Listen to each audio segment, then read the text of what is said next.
നമുക്കൊപ്പം ഉപേന്ദ്ര നാരായണൻ റോഡ് സുരക്ഷാ വിദഗ്ധനാണ്. അദ്ദേഹം നമുക്കൊപ്പം ടെലിഫോൺ ലൈനിൽ ചേരുന്നു. ശ്രീ ഉപേന്ദ്ര നാരായണൻ, ഇതിപ്പോൾ ദേശീയ പാതയിലാണ് ഇങ്ങനെ ഒരു അപകട കെണിയുള്ളത്. ഇന്നിപ്പോൾ ഒരു സ്കൂൾ വിദ്യാർത്ഥിനിയാണ്, ഇതിനു മുൻപ് ഒരു ബൈക്ക് യാത്രക്കാരനുണ്ടായിരുന്നു. ഇതൊരു സ്ഥിരം അപകട മേഖലയാണ്.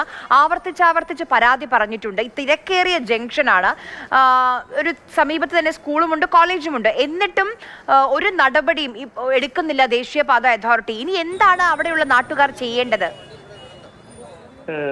എനിക്ക് പറയാനുള്ളത് നമ്മുടെ ജില്ലാ ഭരണകൂടം, അതായത് ബഹുമാനപ്പെട്ട ജില്ലാ കളക്ടർ, അതേമാതിരി കൊല്ലത്തെ കമ്മീഷണർ ഓഫ് പോലീസ്, പിന്നെ നമ്മുടെ ഈ സ്കൂളുകളിലെ PTA, അവര് എല്ലാവരും കൂടി ചേർന്നിട്ട് ദേശീയപാത അതോറിറ്റിയുടെ ഒരു മീറ്റിംഗ് വിളിക്കണം. എന്നിട്ടൊരു ജോയിന്റ് ഇൻസ്പെക്ഷൻ ചെയ്യണം, എവിടെയാണ് ഇഷ്യൂ, എന്നിട്ട് നമുക്ക് അത് എങ്ങനെ കുറയ്ക്കാൻ പറ്റും.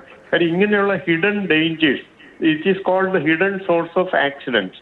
അതൊരു പ്രാവശ്യം ഒരു അപകടം ഉണ്ടായി പിന്നെ റിപ്പീറ്റഡ് മാനറിൽ ഉണ്ടാകാതിരിക്കാൻ വേണ്ടി ഇൻസ്റ്റന്റ് ആയിട്ട് നടപടി സ്വീകരിച്ചില്ലെങ്കിൽ സ്കൂൾ കോളേജ് പരിസരമാണ്, കുട്ടികൾ വീഴും, അപകടം ഉണ്ടാവും, മരണം ഉണ്ടാവും. ഇത് നമ്മൾ ഉത്തരവാദിത്തപ്പെട്ട ഉദ്യോഗസ്ഥൻ എന്ന് പറയുന്നത് ദേശീയപാത അതോറിറ്റിയുടെ പ്രോജക്ട് ഡയറക്ടറാണ്, എക്സിക്യൂട്ടീവ് എഞ്ചിനീയർ ആണ്, കരാർ കമ്പനിയുടെ എഞ്ചിനീയറിസ്റ്റ് ഉണ്ട്.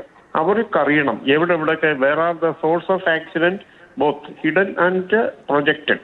അപ്പൊ ഇതൊരു ഹിഡൻ സോഴ്സ് ഓഫ് ആക്സിഡന്റ് ആണെങ്കിൽ ഇൻസ്റ്റന്റ് ആയിട്ട് ചെയ്യണം. അതിന് പോലീസിന്റെ സഹായം, അത് എസ്പെഷ്യലി കമ്മീഷണർ പോലീസ് സഹായിക്കും. പിന്നെ നമ്മുടെ ഹൈവേ പോലീസിന്റെ SIയും പോലീസ് ടീമും സഹായിക്കും.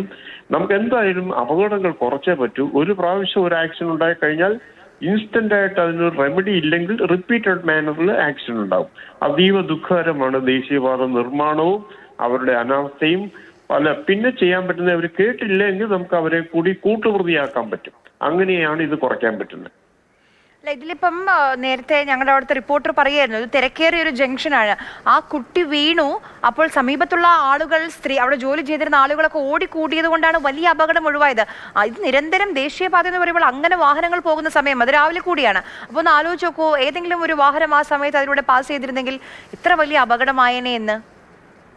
തീർച്ചയായിട്ടും. കാര്യം സ്കൂൾ സോൺ സേഫ്റ്റി എന്ന് നമുക്ക് നമ്മുടെ കേരള റോഡ് സേഫ്റ്റി അതോറിറ്റിക്ക് ഒരു ഫോർമാറ്റ് ഉണ്ട്, സ്കൂൾ സോൺ സേഫ്റ്റി. അതെന്ന് വെച്ചാൽ സ്കൂൾ പരിസരത്ത് കുട്ടികള്, യാത്രക്കാര് അപകടത്തിൽ പെടാതിരിക്കാൻ വേണ്ടിയാണ് ഈ പറഞ്ഞ റോഡ് സുരക്ഷയുടെ മാനദണ്ഡ പ്രകാരം പോലീസ്, അതായത് പീക്ക് അവറിൽ കുട്ടികൾ സ്കൂളിലേക്ക് വരുമ്പോഴും കുട്ടികൾ സ്കൂളിൽ നിന്ന് പുറത്തു പോകുമ്പോഴും സ്കൂൾ സോണിൽ ഒരു പെട്രോളിംഗ് ചെയ്യണം. എവിടെയൊക്കെ സോഴ്സ് ഓഫ് ആക്സിഡന്റ് ഉണ്ട്, അതിന് കാരണക്കാരാണ്, അവരെ പിടിച്ച് ഉത്തരവാദികളാക്കിക്കൊണ്ട് ജില്ലാ ഭരണകൂടം അടിയന്തരമായിട്ടൊരു മീറ്റിംഗ് വിളിച്ചു കൊള്ളണം. നിങ്ങൾക്ക് ആവശ്യമുണ്ടെങ്കിൽ. വളരെയധികം നന്ദി ശ്രീ ഉപേന്ദ്ര നാരായണൻ സംസാരിച്ചതിന്. വളരെ പ്രസക്തമായ ഒരു കാര്യമാണ്. ജില്ലാ ഭരണകൂടം ചേർന്ന് ദേശീയപാത അതോറിറ്റിയുമായി സംസാരിച്ച് എത്രയും പെട്ടെന്ന് ഇതിന് പരിഹാരം കാണേണ്ടതാണ്.